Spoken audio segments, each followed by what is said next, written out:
Item ಯಾವುದೇ ಇರಲಿ try ಮಾಡಿ Aachi chicken masala. Trump deadline ಠವಠವಕ್ಕೆ ತಾತ್ಕಾಲಿಕವಾಗಿ ಬ್ರೇಕ್ ಬಿದ್ದಿದೆ. ತಾತ್ಕಾಲಿಕವಾಗಿ ಕದನ ವಿರಾಮವನ್ನ ಅನೌನ್ಸ್ ಮಾಡಿದ್ದಾರೆ ಡೊನಾಲ್ಡ್ ಟ್ರಂಪ್ ಕದನ ವಿರಾಮಕ್ಕೆ ಇರಾನ್ ಕೂಡ ಒಪ್ಪಿಗೆಯನ್ನ ಸೂಚಿಸಿದೆ. ಟ್ರಂಪ್ ಡೆಡ್ ಲೈನ್ ನೀಡಿದ್ರು. ಈ ಒಂದು ಡೆಡ್ ಲೈನ್ಗೆ ತಾತ್ಕಾಲಿಕವಾಗಿ ಬ್ರೇಕ್ ಬಿದ್ದಿದೆ. ತಾತ್ಕಾಲಿಕವಾಗಿ ಕದನ ವಿರಾಮವನ್ನ ಅನೌನ್ಸ್ ಮಾಡಿದ್ದಾರೆ ಅಮೆರಿಕ ಅಧ್ಯಕ್ಷ ಡೊನಾಲ್ಡ್ ಟ್ರಂಪ್.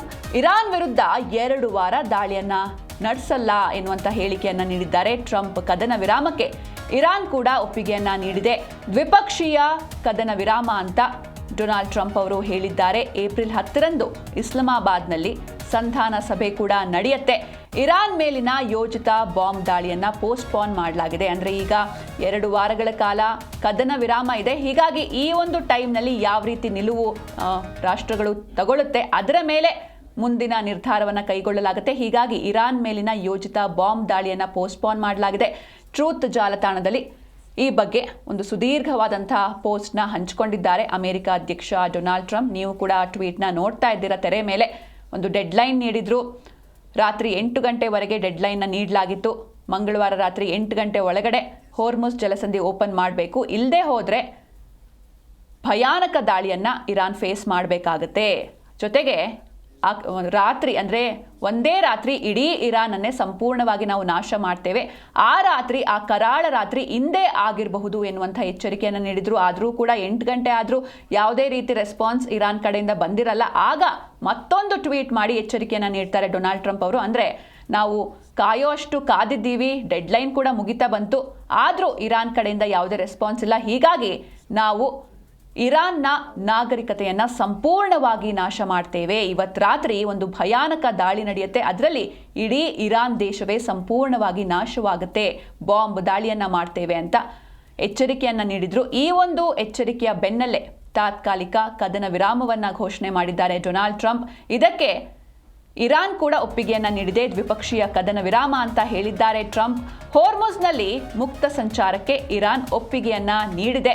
Hormuz ತೆರೆಯೋದಕ್ಕೆ Iran ಒಪ್ಕೊಳ್ಬೇಕು. ಈ ಷರತ್ತಿನ ಮೇಲೆ ಕದನ ವಿರಾಮವನ್ನು ನಾವು ಅನೌನ್ಸ್ ಮಾಡಿದ್ದೇವೆ ಅಂತ ಟ್ರೂತ್ ಜಾಲತಾಣದಲ್ಲಿ ಪೋಸ್ಟ್ ಮಾಡಿದ್ದಾರೆ ಡೊನಾಲ್ಡ್ ಟ್ರಂಪ್. ಹೋರ್ಮುಜ್ನಲ್ಲಿ ಮುಕ್ತ ಸಂಚಾರಕ್ಕೆ ಇರಾನ್ ಒಪ್ಪಿಗೆಯನ್ನು ನೀಡಿದೆ. ಹೀಗಾಗಿ ಈ ಒಂದು ಒಪ್ಪಿಗೆಯ ಮೇಲೆ ನಾವು ಸೀಸ್ ಫೈರ್ನ ಘೋಷಣೆ ಮಾಡಿದ್ದೇವೆ. ಮುಂದೆಯೂ ಕೂಡ ಈಗ ಮಾತಲ್ಲಿ ಹೇಳಿದೆ ಇರಾನ್, ಅದನ್ನು ಕಾರ್ಯಗತವಾಗಿ ಅವರು ತೋರಿಸ್ಬೇಕು. ಮುಂದೆ ಹೋರ್ಮುಜ್ ಜಲಸಂಧಿಯಲ್ಲಿ ಸೇಫ್ ಆಗಿ ಹಾಗೆ ಕಂಪ್ಲೀಟ್ ಆಗಿ ಜಲಸಂಧಿ ಓಪನ್ ಆಗಬೇಕು. ಹಾಗೆ ಅಲ್ಲಿ ಮುಕ್ತ ಸಂಚಾರಕ್ಕೆ ಅವಕಾಶವನ್ನು ನೀಡಬೇಕು. ಒಪ್ಕೊಂಡಿದೆ, ಆದರೆ ಅದು ಯಾವ ರೀತಿ ಕಾರ್ಯಗತ ಆಗುತ್ತೋ ಇಲ್ವೋ ಅಂತ ಕಾದು ನೋಡಬೇಕಿದೆ. Hormuz ತೆರೆಯೋದಕ್ಕೆ Iran ಒಪ್ಕೊಳ್ಬೇಕು. ಈ ಒಂದು ಷರತ್ತಿನ ಮೇಲೆ ಕದನ ವಿರಾಮವನ್ನು ನಾವು ಅನೌನ್ಸ್ ಮಾಡಿದ್ದೇವೆ ಅಂತ ಟ್ರೂತ್ ಜಾಲತಾಣದಲ್ಲಿ ಪೋಸ್ಟ್ ಹಂಚಿಕೊಂಡಿದ್ದಾರೆ ಟ್ರಂಪ್ ಅವರು.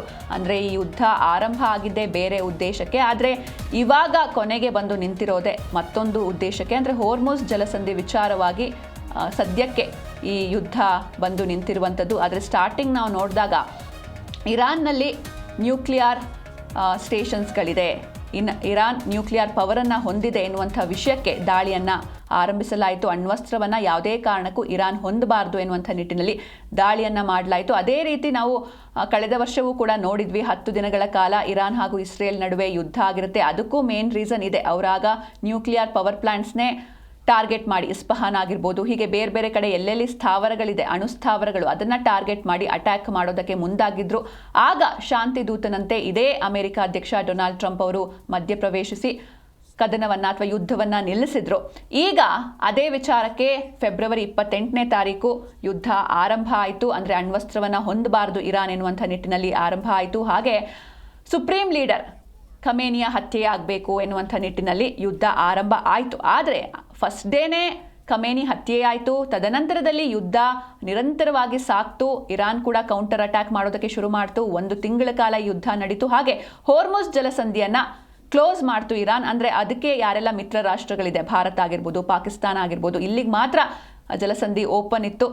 ಇದು ಬಿಟ್ಟು ಬೇರೆ ಯಾವುದೇ ದೇಶಗಳ ಹಡಗು ಏನಾದರೂ ಪರ್ಮಿಷನ್ ಇಲ್ಲದೆ, ವಿತೌಟ್ ಪರ್ಮಿಷನ್ ಪಾಸ್ ಆದರೆ ಆ ಹಡಗನ್ನೇ ನಾಶ ಮಾಡಿತ್ತು ಇರಾನ್. ಆ ದೃಶ್ಯಗಳನ್ನು ಕೂಡ ನಾವು ನೋಡಿದ್ವಿ ಈ ಹಿಂದೆ, ಭಯಾನಕ ದೃಶ್ಯಗಳು.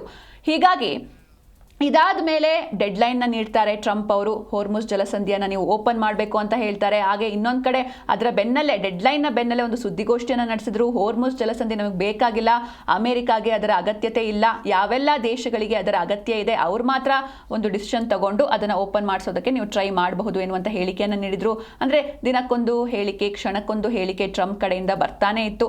ಅದಾದ ಬಳಿಕ ಆ ಡೆಡ್ಲೈನ್ ಏನಿತ್ತು ಏಪ್ರಿಲ್ 6ನೇ ತಾರೀಕು 8 ಗಂಟೆವರೆಗೆ ಡೆಡ್ಲೈನ್ನ ನೀಡಿದ್ರು. ಮತ್ತೆ 1 ದಿನಗಳ ಕಾಲ ಎಕ್ಸ್ಟೆಂಡ್ ಮಾಡಿದ್ರು. ಕೊನೆಗೂ ಇದೀಗ ಕದನ ವಿರಾಮ ಸಿಕ್ಕಿದೆ. ಇರಾನ್ನ 10 ಅಂಶಗಳಿಗೆ ಅಸ್ತು ಎಂದಿದ್ದಾರೆ ಅಧ್ಯಕ್ಷ ಟ್ರಂಪ್. ಇರಾನ್ನ 10 ಅಂಶಗಳ ಪ್ರಸ್ತಾವನೆಯನ್ನು ನಾವು ರಿಸೀವ್ ಮಾಡಿದ್ದೇವೆ. ಈ 10 ಅಂಶಗಳ ಪ್ರಸ್ತಾವನೆ ಮಾತುಕತೆಗೆ ಪೂರಕವಾಗಿದೆ.